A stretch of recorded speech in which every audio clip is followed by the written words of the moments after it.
Welcome, guys, to the 30-minute podcast. My name is Tito, and I am your host on this podcast where each week, fingers crossed, I come on here and I talk about things that are on my mind, things I see on social media, and most of them, especially for this season, will be solution focused or like solution driven. Yes. This is the second episode of a new season. Check out the previous episode, which I just recorded. It was essentially me explaining why I've been away and why I'm back. And in order to, keep the wheels turning, I said immediately after that one, I'd recorded this one, right? So this is like a 2-for-1.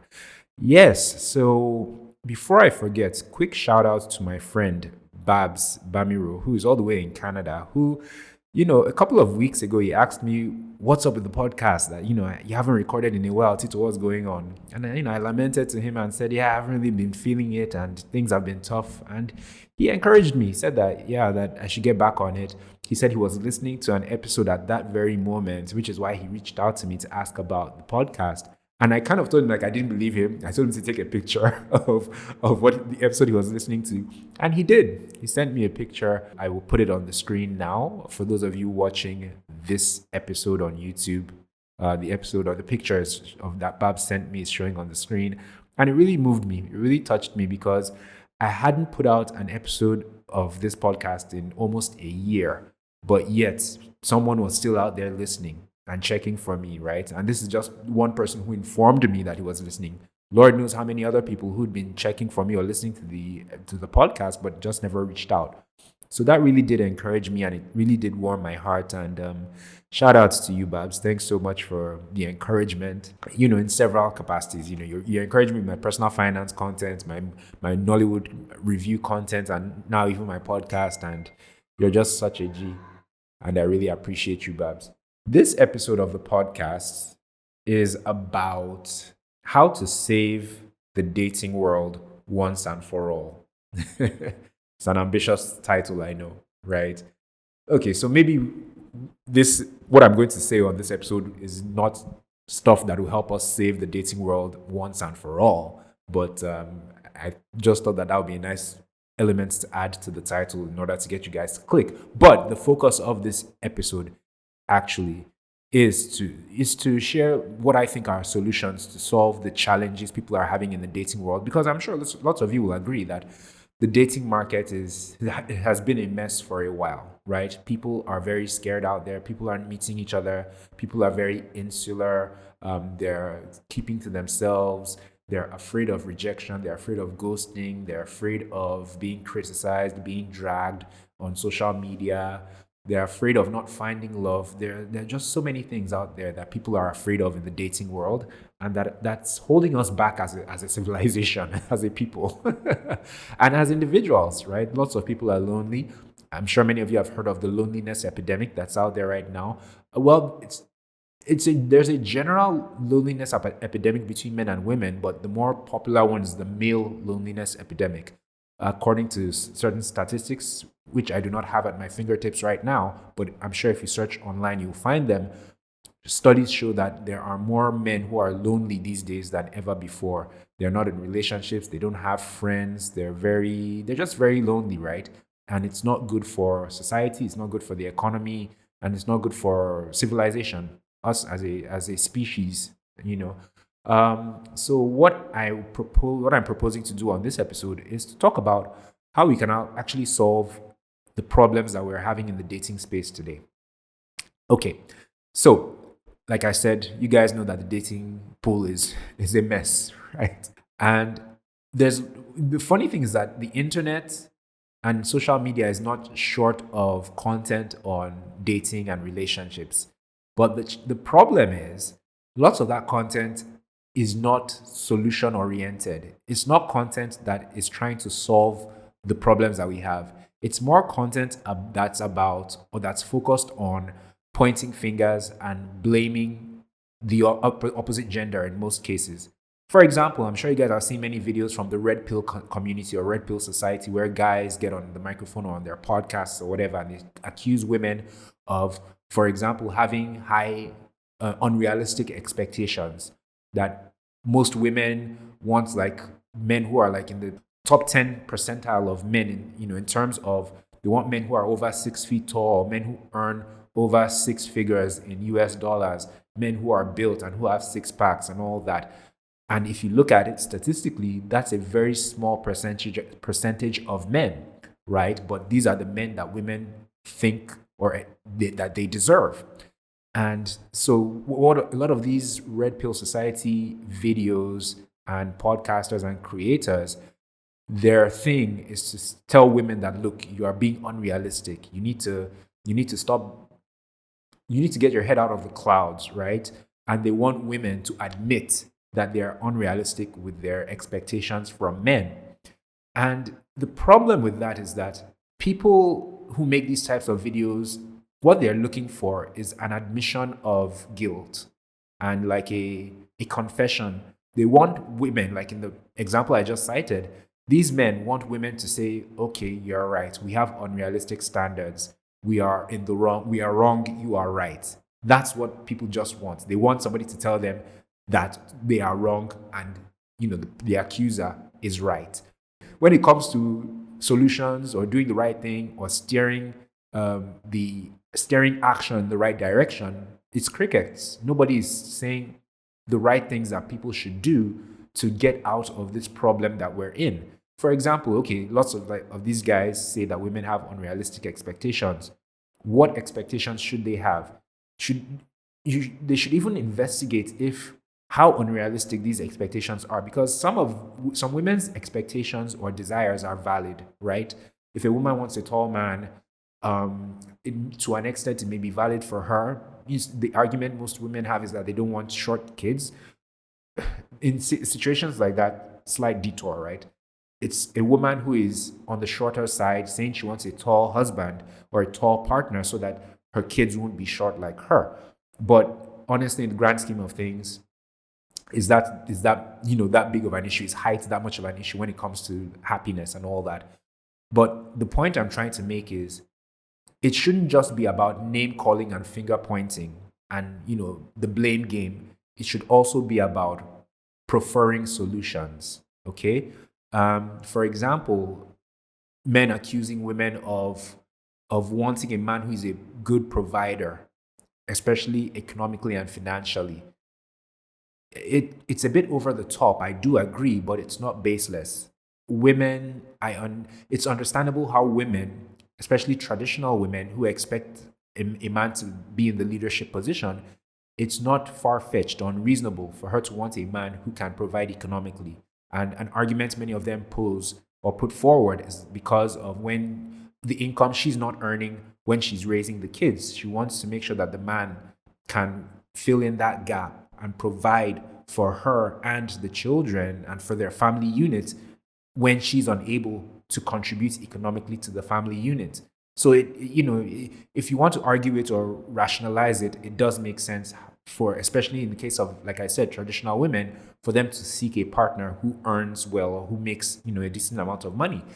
But the point at the end of the day that I'm trying to make with this video, with regards my topic of how to solve the problems or how to solve the problems that we're facing in the dating market, is that people should not just state the problems and accuse the other gender and do the whole blame game thing.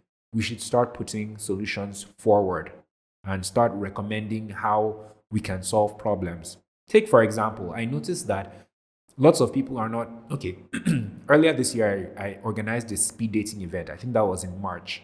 And then just last week for a church, I organized like a speed dating element for a singles event at a church, right? And it was poorly attended.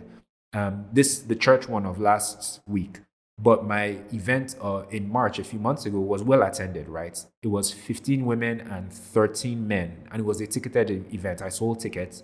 And I think I did sell all men's tickets, all 15 of the men's tickets, but 2 men couldn't show up, right? But it was challenging to sell tickets, especially to men, in March for that event. But using the last week's event, the one in church, as my reference point, there were lots of single people in the room, But after the Q&A session, like there was a panel discussion with, two pastors and everything. When that was over, was when it was now time for the speed dating aspect of the event.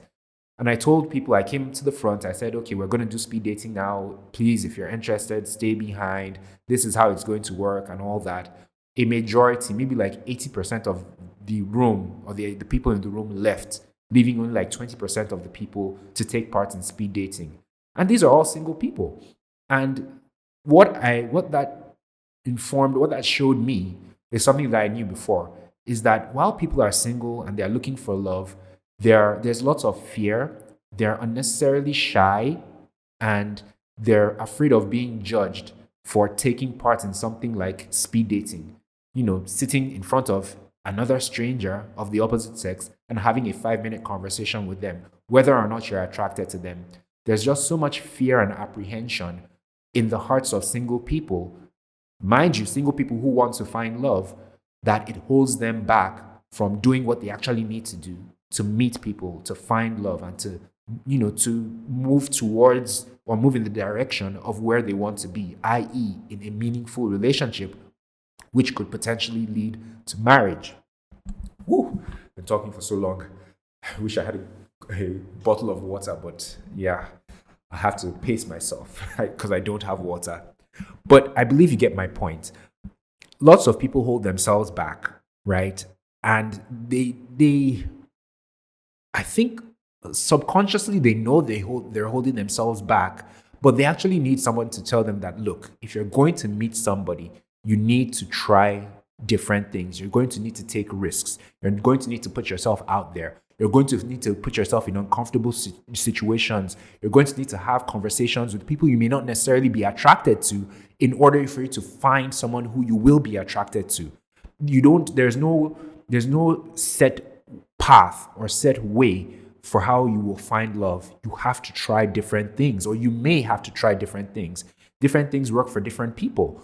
You cannot not do anything, or you cannot just stick to one method of maybe the dating apps and hope or expect that that's what's going to give you your desired result. I mean, you've been doing that all this while. How's that worked out for you thus far? It hasn't yielded the desired outcome. So I believe people need to be more outgoing and to try different things. And I think this is what dating content, relationship content that's out there needs to do more of. Be more solution focused, more solution oriented, right? Rather than just naming and shaming and blaming people for having unrealistic expectations in the dating market, or wanting what they want, or men taking themselves out of because that's the complaint, the prevalent complaint now that women have of men. Men aren't pursuing as much. They're reclusive. They're folding their arms and they're not like pursuing women anymore. And once again, men probably have a valid reason for that. But I think in the interest of finding solutions, conversations need to be had, and you need to unpack these issues and say, for example, with this issue of men not pursuing women anymore, let's talk about that. Why aren't men pursuing women anymore? What's the problem? How can we solve this? How can we get men out there again to pursue women in a mutually beneficial way, in a conducive way, in a respectable manner? Because the vibe was that because of the whole Me Too movement, men got scared of being called out for bad behavior. So, okay, how can men approach women in a more cordial, more respectful way that can yield the results that both men and women desire, single men and women desire? So these conversations need to be had towards finding a solution, towards finding a remedy, so that, the dating market can be more conducive and more palatable for all involved. So yes, this, in my opinion, is how you solve this issue of the challenges and the problems and the obstacles that we are facing in the dating world globally, to be honest. And one more thing I want to talk about before I go is, and this is largely why I decided to come back with the podcast. There's a major issue in society, well, adjacent to this whole dating market thing, there's a conversation that's been going on lately that we don't have like marriage ready men, or we don't have good men out there in the dating world. Because think about it, right? You hear lots of people saying, I know fantastic, lovely ladies, great jobs, great head on their shoulders. They're doing well. They're spiritually, they're progressing. Everything is going well for them, but they just can't find good enough men, to take them out or to get into relationships with. So it appears that there's a shortage, yes, of good men. There's a shortage of good men. And I think you'll agree. Yeah, you can actually agree, because even me as a man, I can name for you 10. I can easily name 10 awesome ladies, but I cannot name for you 10 awesome guys who are great guys, good head on their shoulders. Spiritually, they're progressing in a positive direction. Career-wise, they're doing okay. Physically, they're in shape, and in terms of self-discipline, self-control, and all those things, they're on the right track. I cannot name for you 10 guys, 10 single guys in that basket, right? So I do believe we have a shortage of good men. That said, what I want to do on this season of the podcast is prefer how we can make good men, how we can make better men, or how we can make good men based on like 12 frontiers, right? I'll read some of them out to you, because there's several facets or several areas of life where a person needs to be advancing or progressing or doing well, that will indicate that their life generally is moving in a positive direction, in a good direction, and that they're potentially marriage ready. And I'll read some of those 12 frontiers to you, right? Number one is faith. Number two, friendship. Number three, finance. Number four, career. Number five, communication. Number six, mindset. Number seven, sex and physical intimacy. Number eight, self-awareness. Number nine, emotional intelligence. Number 10, leadership. Number 11, fitness and health. And number 12, family, right? I believe that these are, I generated this list. So there could be it may be more than this at the end of the day.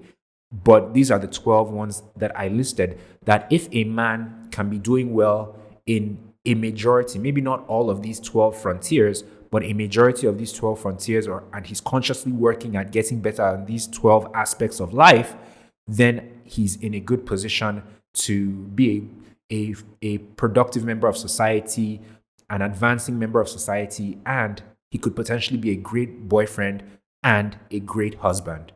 And my plan this season is to look at each of these frontiers with an individual episode. For example, next week's episode may be on faith, right? To look at each of them and talk about how men can actually progress, advance, and develop themselves in each of these 12 frontiers, so as to become better and to become the kind of men that women desire, or can date and can potentially marry. Because like I said, the problem statement is that we don't have enough good men.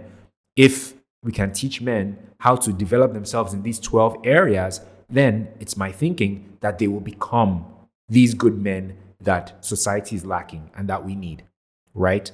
So that's the plan. So for like the next, 12 weeks, I'm going to take one of each of these different 12 frontiers, as I've called them, or as I've tagged them, and I'll drill down into it, like into each of them. Like, for example, like I said, next week's one may be faith.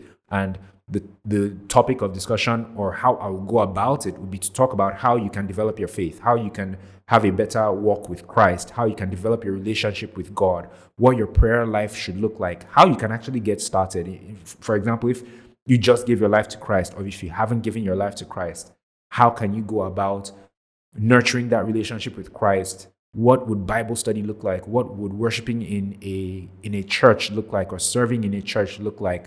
What would the results or the evidence of a forward-moving relationship with God, a progressive relationship with the Holy Spirit, what would be the products, or the results, or the tangible or intangible elements of that look like, so that you will know that you're actually progressing in that aspect of life. So that is what that episode will be about. And the hope is that young men, or young or old men, honestly, would learn from that, would, receive resources, right? Because I do plan on sharing links and content, or different things that they can reference or access to help them develop in that way, right? So, like I said, each week a different area or a different frontier, so that men can advance and progress in a way that will, yes, make them ready, or make them potentially good partners in relationships and in marriage, but more importantly, to make them better for themselves, right? Because while we do want to create men who make great husbands, it's also, I think, even more important for men to be better for themselves, right? Because you shouldn't just seek to be a good person for another person. You should seek to be a good person for yourself. The way the analogy I often use with this is, in an economy like in Nigeria, where I am, right? There's lots of talk of foreign direct investments. The government talks about how they want to improve certain aspects of society and the economy so as to attract foreign investment. That's cool, but what the government should be pursuing is building, infrastructure, road networks, good schools, social infrastructure, good hospitals, having a stable economy for the benefit of the citizens, first and foremost, rather than for the benefit of foreign investors, right? If you make the country conducive for its citizens, if you increase their quality of life through great social infrastructure, great education, great schools, great hospitals, stable power supply, fantastic transport networks.